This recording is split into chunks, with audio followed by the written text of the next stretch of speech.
here on the scene in Columbia about 30 minutes ago and saw this incredible damage from this very unusual and obviously very powerful tornado that hit the Columbia area yesterday afternoon.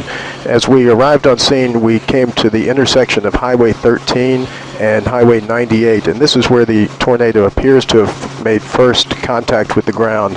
It appears to have run on the ground for about 3 to 4 miles, running almost parallel with Highway 98 along this very congested corridor, with dozens of businesses and dozens of homes damaged along this area. As you can see from the video here, obviously a very, very powerful tornado, and it has thrown cars, roofs, everything in its path that has been destroyed here along this corridor just south of downtown Columbia along Highway 98. We're following this now to the northeast along the same track that the tornado took through this area, as you can see coming through this commercial and retail area just south of the Walmart and other businesses along here. We've noticed a tremendous amount of damage as it ripped the roofs off of buildings, homes, tossed cars into the air, ripped trees from the ground, and a very, very powerful storm here that traveled to the northeast through Columbia, and very unusual storm for December and very, very powerful.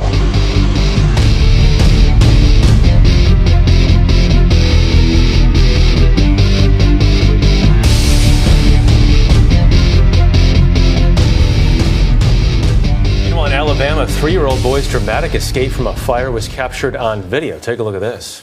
Come on, your mama right here. Your mama said do it. Oh, he got it. So while a boy jumped from a second-story window into his cousin's arms to escape the flames, he is in fair condition at the hospital this morning. This fire happened on Christmas Day. Firefighters also rescued a second child inside that burning home.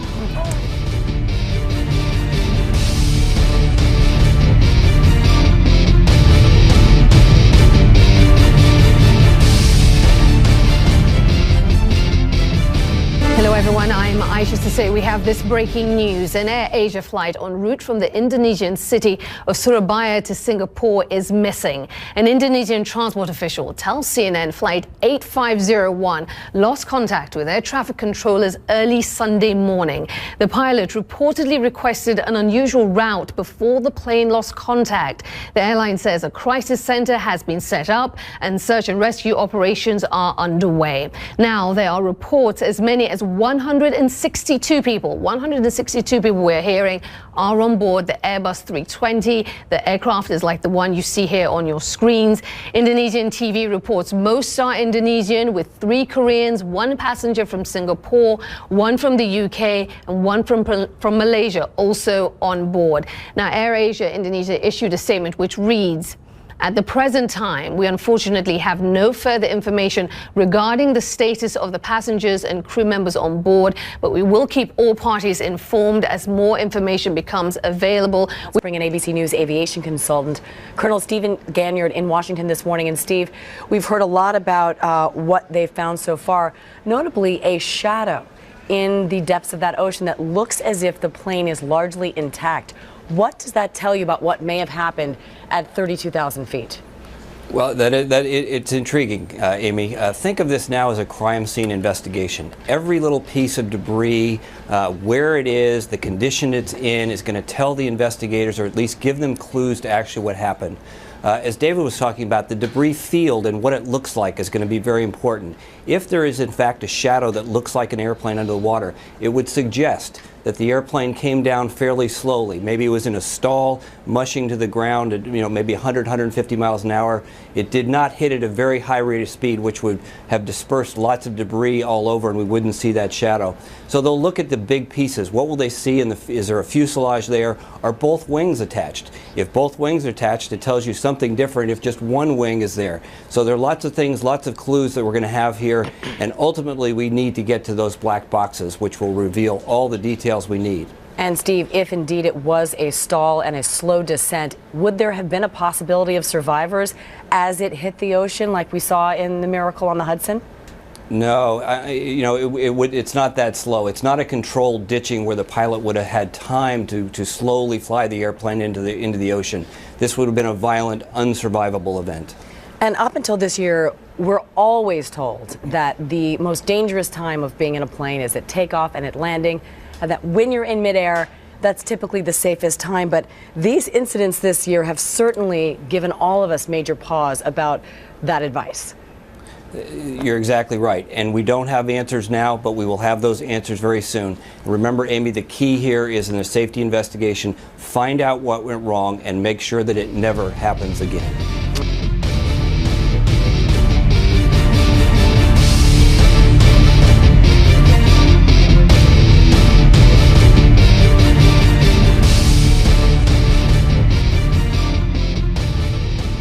Brutally challenging rescue effort continues tonight off the coast of Greece. A ferry is stranded after a fire on board. More than 300 were trapped. Carter Evans has the latest.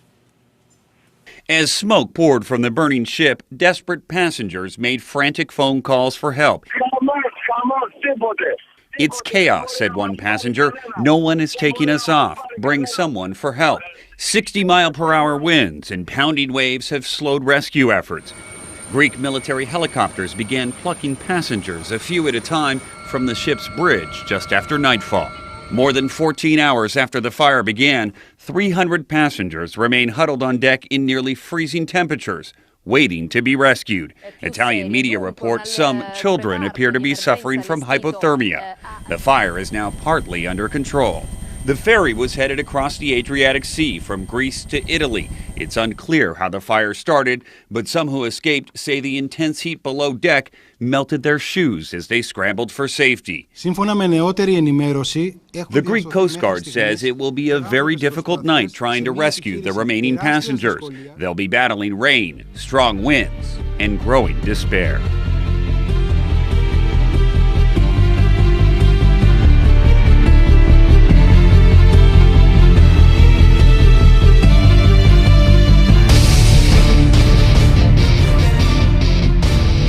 This morning, we're learning of another AirAsia plane in trouble. This time, however, it is in the Philippines. A flight from Manila overshot the runway today in Calibo International Airport. A witness says it made a hard landing and passengers had to use evacuation slides. There is no official word of any injuries, but you can imagine how scary that must have been.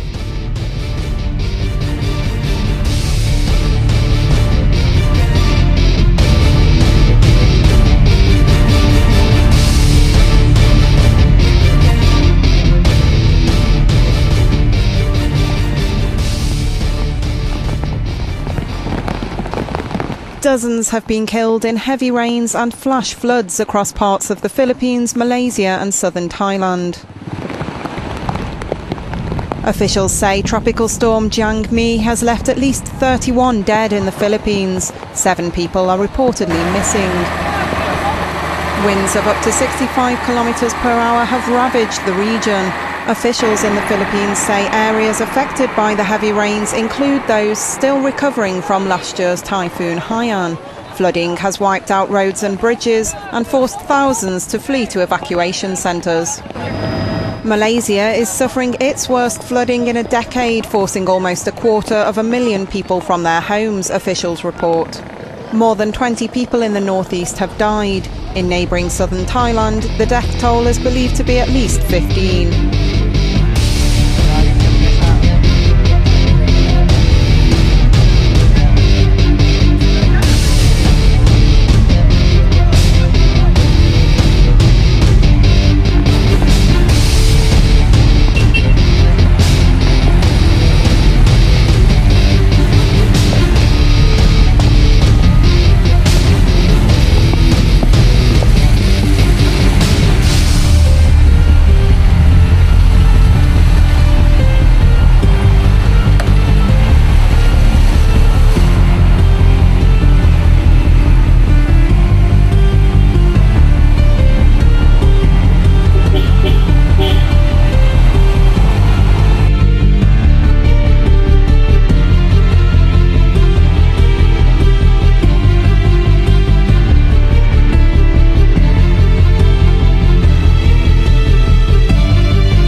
In Shanghai, China, a New Year's Eve celebration went horribly wrong.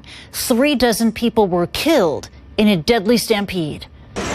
Shock and horror in Shanghai after a deadly stampede breaks out at a New Year's celebration on the city's famous riverfront, the Bund. Chinese state media report at least 36 people are dead and more than 40 injured. According to state media, many of the dead were students. Posts on social media show huge crowds packing pedestrian areas along the Huangpu River and emergency workers working on site. Witnesses described scenes of utter chaos. In a hospital waiting room, scenes of grief and mourning with desperate relatives sobbing and wailing for their loved ones. Now, I just want to know what is going on inside the hospital, this woman says. Many relatives had requested to go inside and asked the hospital to give us a list of the injured, including the conscious and unconscious ones who are being treated in there, but nobody got back to us. A witness told China's Xinhua news agency that people were scrambling for dollar-shaped coupons, fake bills that resemble U.S. $100 notes, which were thrown from the third floor of a nearby building. Chinese authorities are investigating the cause of the stampede, a human disaster that took place after 11:35 p.m. on New Year's Eve, a shocking and utterly tragic end to 2014 in China.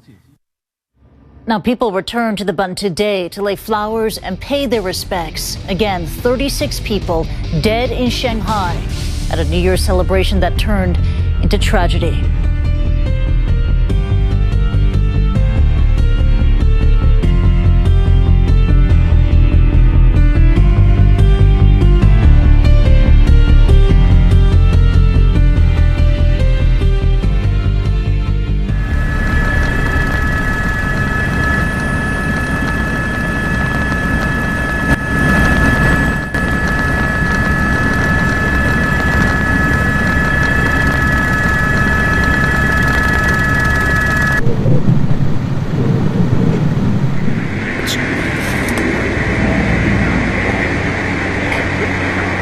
Can you come past me and get my disc? That's where I am. There's all the other media are here as well.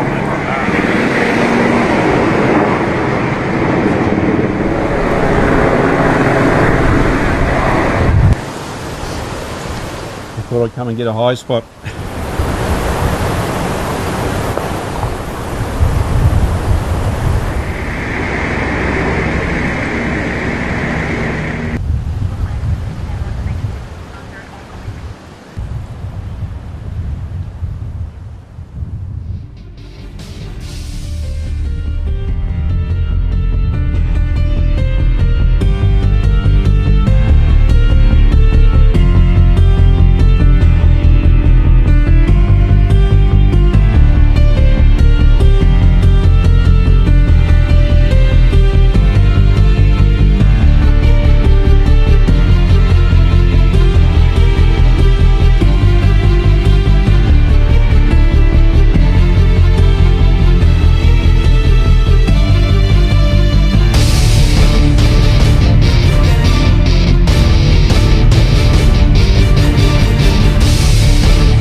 We are getting the first close-up view this morning of the Greek ferry that caught fire last weekend.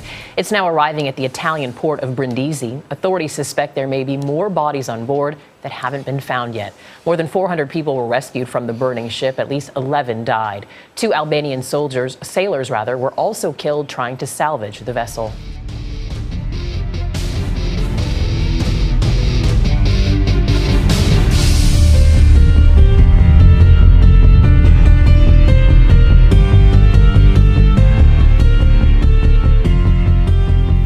Israel's Prime Minister trying to head off a Palestinian bid to join the International Criminal Court, a move that could expose Israel to war crimes complaints.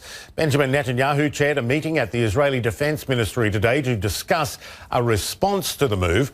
Palestinians are looking at other avenues for ending the Israeli occupation after failed peace talks and a failed attempt to get the UN Security Council to intervene. Mr. Netanyahu says Palestinians don't have the legal right to join the ICC. We expect the International Criminal Court to summarily dismiss the Palestinian Authority's duplicitous application because the Palestinian Authority is not a state. It is an entity that is allied with the terror organization Hamas, which commits war crimes, and the State of Israel is a law-abiding state with a moral army that keeps all international laws. We will defend Israeli soldiers in the same way that they protect us. Our next guest is optimistic that 2015 could bring some positive developments in the region as a whole. Aaron David Miller joins us now. He advised 6 U.S. Secretaries of State on the Middle East peace process, now Vice President of New Initiatives at the Woodrow Wilson International Center. Always good to see you. Aaron, I want to cover a few things, but this signing of the Rome Statute, the move towards the ICC, give us your thoughts on the timing and what it would mean. Calculated risk or strategic move? You know, Woody Allen said that 90% of success in life is just showing up. He's actually wrong. 90% of success in life is showing up at the right time. And I suspect that not only on the substance is this going to be complicated, this move by the Palestinians, but also on timing. Look, you have 80 days before an election, which may or may not be decisive.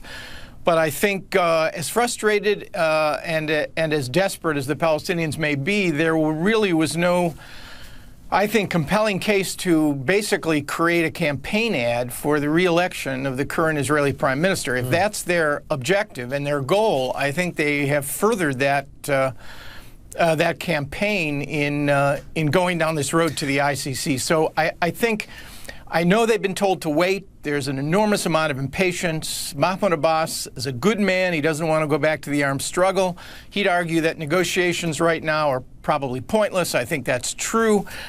But frustration and desperation isn't alleviated or made better, frankly, by a move that will, I think, do quite a lot to weaken the Palestinian case. It is, you know, you've got Israel objecting. The U.S., as you say, it says it'll be counterproductive, but counterproductive to what? There is no peace process. Well, that's true, and that I think we wouldn't be having this conversation if the factors that were required to create a serious negotiating process and to actually get to a two-state solution were present. Those factors are leaders who are on both sides, who are capable of making the kinds of decisions required on Jerusalem, borders, security, refugees. It means an administration in Washington that has both the will and the skill and looks at Israeli-Palestinian peace as a priority. And frankly, it also involves a region that isn't in the process of complete meltdown, which has made these sorts of decisions extremely uncertain and risky. And it requires, of course, partners who actually do want a peace process themselves. You mentioned the Israeli elections. The right and extreme right, for that matter, are making a lot of noise these days in Israel. Does that concern you? Are the more extreme voices representative these days? You know, Israel has moved to the right, but in the case of on the narrow issue of this particular election, that in some respects means that the right has moved away from the current Israeli prime minister, who's lost a lot of credibility and a lot of points in the polls. If becoming prime minister was just a question of who's the fairest in the land, I suspect Benjamin Netanyahu would win by default. But it means putting together a viable coalition, and that still right now, I suspect, might favor the right. But who knows? I'm predicting, frankly, because I'm tired of my own annoyingly negative analysis on all of these issues. We've talked about this so many times, Michael. We have. At least decision points in 2015 on Iran and in Israel, and perhaps even in Washington as the president watches the sands pass through his presidential hourglass, that maybe, in fact, 2015 will, in fact, produce some openings that could lead to less annoyingly negative results. Yeah, your article on CNN.com was refreshingly pushing a little optimism, Aaron, which was nice to see, saying basically things aren't as bad as you might think they are. You mentioned Iran. Let's talk about that briefly. You know, fearful talk from Israel, some in the U.S. Congress, of course. Do you see a path to, if not normalization with Iran, some sort of transition as the talks go on? Well, I think it's a transaction, not a transformation. I mean, dealing with Cuba, watch in a Republican-controlled Washington, at least on the legislative side, is going to be complicated enough. I think if, in fact, there is an agreement on the nuclear issue, it's a business deal. It's going to be accompanied by profound distrust on both sides, and by regional objectives between the U.S. and Iran that are actually quite in conflict on matters like Hezbollah and Syria. So, no, if it happens, I think it'll be gradual, incremental. But the question is, will you even get a nuclear deal? I'm suggesting that the alternatives will, in fact, serve to focus the mind, perhaps in Tehran, and maybe, in fact, you can get an agreement. Better than the alternatives. I don't want to let you go without talking Iraq, which is always on my radar. Can you foresee ISIS, notwithstanding a cohesive, functioning, quote-unquote, nation of Iraq, ever emerging from the sectarian mess that exists now and likely won't go away? I think that Iraq, it's going to be very hard to put the Iraqi Humpty Dumpty back together again, or take it to a place where, frankly, in its modern history, it hasn't ever been, which is a coherent, cohesive state with a fair power sharing on economics and politics among Sunnis, Kurds, and Shia. No, I don't think that's where we're going. Maybe, in fact, you can stabilize it, begin to create some measure of equity and fairness among the confessional groups, and brunt, I'm hoping, ISIS's efforts to expand into Iraq. But no, Michael, this is a generational problem. It's a long movie. Next president of the United States is going to be dealing with this one too. Yeah, maybe the one after as well. Aaron David Miller, always a pleasure to have you on the program. A couple of great articles on CNN.com and also foreignpolicy.com. Urge people to check those out. Thank you very much again. Thanks, Michael. Happy New Year. Happy New Year to you too, Aaron.